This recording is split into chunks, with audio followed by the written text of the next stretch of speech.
The old leather box felt heavy in my hands as I sat in a lawyer's office, surrounded by the suffocating silence of expectations.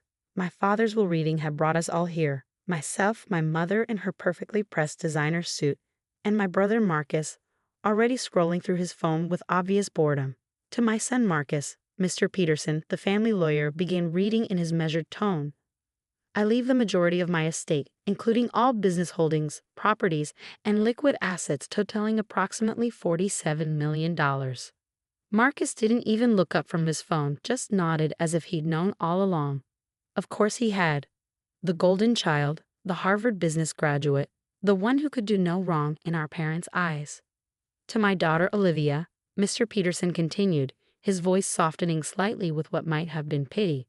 I leave my personal watch collection, specifically the broken Patek Philippe timepiece stored in the study safe. The room fell silent. I felt my mother's sharp intake of breath, heard Marcus's barely suppressed snicker. A broken watch. After 28 years of trying to earn my father's approval, of graduating top of my class in engineering, of building my own modest watchmaking business from scratch, this was what he thought I was worth. Is this some kind of joke?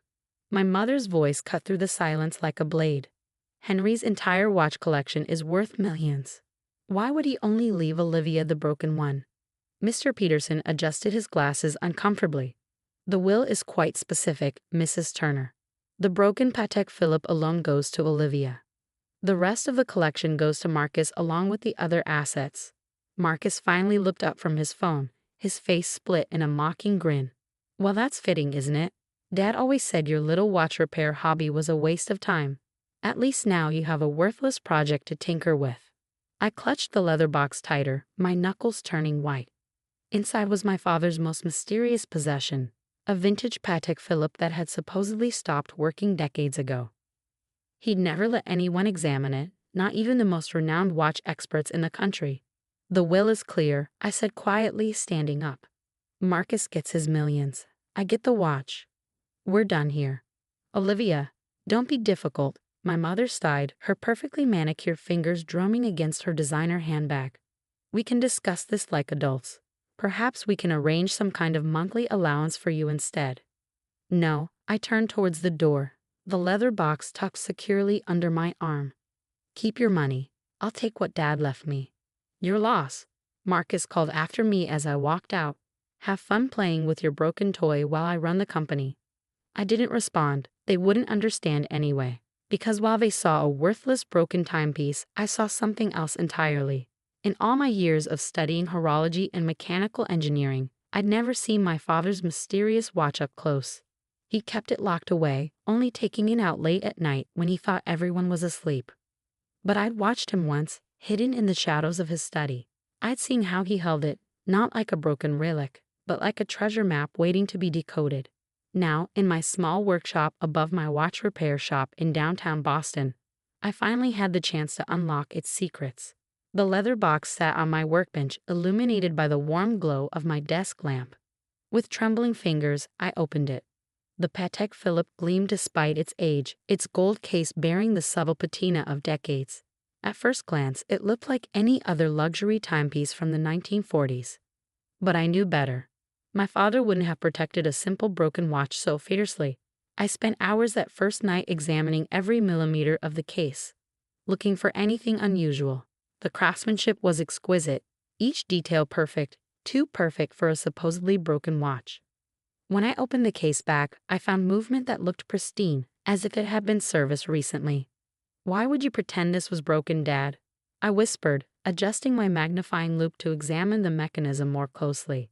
What were you hiding? That's when I noticed it, a slight inconsistency in the pattern of the engravings inside the case back. Most people would have missed it, but I'd spent years studying vintage timepieces. This wasn't a flaw, it was deliberate. My heart racing, I reached for my finest tools. If I was right, this wasn't just a watch. It was a puzzle box, the kind that could only be opened by someone who truly understood the intricacies of watchmaking. As I worked through the night, carefully manipulating tiny levers and hidden mechanisms, I thought about my father. He'd never supported my passion for watches, had actively tried to discourage me from opening my own shop, yet he'd left me this, his most closely guarded possession. Finally, just as dawn began to creep through my workshop windows, I heard a soft click. A hidden compartment in the case back sprung open, revealing a carefully folded piece of paper yellow with age. With shaking hands, I unfolded it.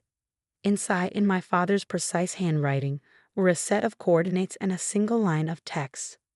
For the daughter who sees beyond the surface, follow these coordinates. What you find there will change everything. I stared at the numbers, my mind racing. The coordinates pointed to a location in the Swiss Alps. My father had traveled there frequently for business meetings, always alone, always secretive. Just then, my phone buzzed. A text from Marcus. Hope you're enjoying your worthless inheritance, sis. Board meeting tomorrow to officially make me CEO. Don't worry, I'll take good care of Dad's legacy. I looked at the coordinates again, then at the watch that had revealed them. My father had built his empire on secrets. That's what everyone always said. But maybe, just maybe, his greatest secret wasn't in the company at all. It was hidden away in the Swiss Alps, waiting for someone smart enough to find the key. And he'd given that key to me. I opened my laptop and booked a flight to Switzerland. Marcus could have his millions and his CEO title. I had coordinates to follow, and something told me what waited at the end of them would be worth far more than money. Little did I know, I was about to uncover a truth that would shake our family's foundation to its core. The Swiss Alps loomed before me, their snow-capped peaks piercing through wisps of morning fog. After a 14-hour flight and a treacherous drive up winding mountain roads, I'd finally reached the coordinates from my father's watch. I double-checked the GPS on my phone. The location seemed to point to an old watchmaking workshop tucked away in a small village called Grindelwald. The building looked abandoned, its windows dusty, and its wooden sign faded with age. Horlogerie Weber, I whispered, reading the barely visible lettering. My father had mentioned this name once years ago when he caught me reading about vintage watchmaking techniques. He quickly changed the subject, but not before I saw something flash across his face. Was it fear? The door was locked, but I noticed something odd about the keyhole. It wasn't modern, it was ornate, antique, almost exactly the same size as. My hands trembling slightly, I pulled out my father's watch. The crown, when removed, was precisely the right shape. It fit perfectly into the lock. The door creaked open, revealing a workshop frozen in time. Wooden workbenches lined the walls, their surfaces covered in watchmaking tools and half-finished timepieces. Everything was coated in a thick layer of dust, except for one area. In the center of the room stood a massive safe, its surface gleaming as if it had been regularly maintained. On its door was an intricate mechanism that looked less like a conventional lock and more like the inside of a watch movement. "Oh, Dad," I breathed. "What were you hiding here?" Before I could examine the safe more closely, I heard footsteps behind me. I spun around to find an elderly man standing in the doorway, his sharp eyes taking in every detail of my presence. "So," he said in accented English, "Henry's daughter finally arrives. We've been waiting a long time for you, Olivia." I stepped back, startled. "Who are you? How do you know my name?" The man smiled, walking into the workshop with the confidence of someone who belonged there. "I am Klaus Weber. Your father and I. We had an arrangement. He knew one day you would come." My mind raced. Weber, the same name as on the shop sign. "My father never mentioned you." "No, he wouldn't have. Just as he never told you the truth about how he really built his fortune." Klaus ran his hand along one of the dusty workbenches. "This workshop holds secrets that would destroy everything your brother thinks he's inherited." He reached into his pocket and pulled out a watch, identical to the one my father had left me. "Your father wasn't just a businessman, Olivia. He was part of something much bigger. Something that started right here, in this workshop 70 years ago." Over the next hour, Klaus revealed a story that shattered everything I thought I knew about my family. The watch my father had left me wasn't just a timepiece. It was a key to unlocking the truth about Weber and Turner, my father's company. In 1952, Klaus's father and my grandfather had discovered something revolutionary, a watchmaking technique that could create mechanisms of unprecedented precision. But instead of patenting it, they kept it secret, using it to build special timepieces for powerful people who needed to coordinate exact timing across the globe. "Your father didn't build his fortune through normal business," Klaus explained. "He built it by being the keeper of time itself. Every major coordinated business deal, Every synchronized global transaction over the past 30 years, they all relied on our watches. My mind was spinning. But why keep it secret? Why not patent the technology? Claw's expression darkened, because what we created wasn't just about keeping time. It was about controlling it. These watches, when synchronized, can create moments, microseconds, where time itself seems to pause.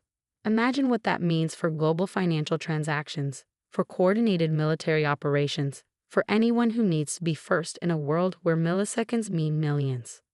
I thought about Marcus sitting in a CEO's office, thinking he controlled everything. He had no idea that the real power of Weber and Turner lay hidden in this dusty workshop. Your father knew you were the only one who could be trusted with this, Klaus continued. He saw how you built your business from nothing, how you understood the soul of watchmaking, not just its profits. That's why he left you the watch. It's not just a key to this workshop, it's your invitation to join us. He turned to the gleaming safe and began adjusting its mechanism. The question is, are you ready to become a keeper of time? The safe door swung open, revealing rows of watches identical to mine, each one a key to power most people couldn't imagine. But more importantly, there were documents, proof of how Weber and Turner had really built its empire. Just then, my phone buzzed. Another text from Marcus. Just finished my first board meeting as CEO. Making lots of changes. Shame you're not here to see your little watch shop get bought out and demolished next month. I looked at Klaus, then at the safe full of secrets. What exactly are you offering? Partnership, he said simply.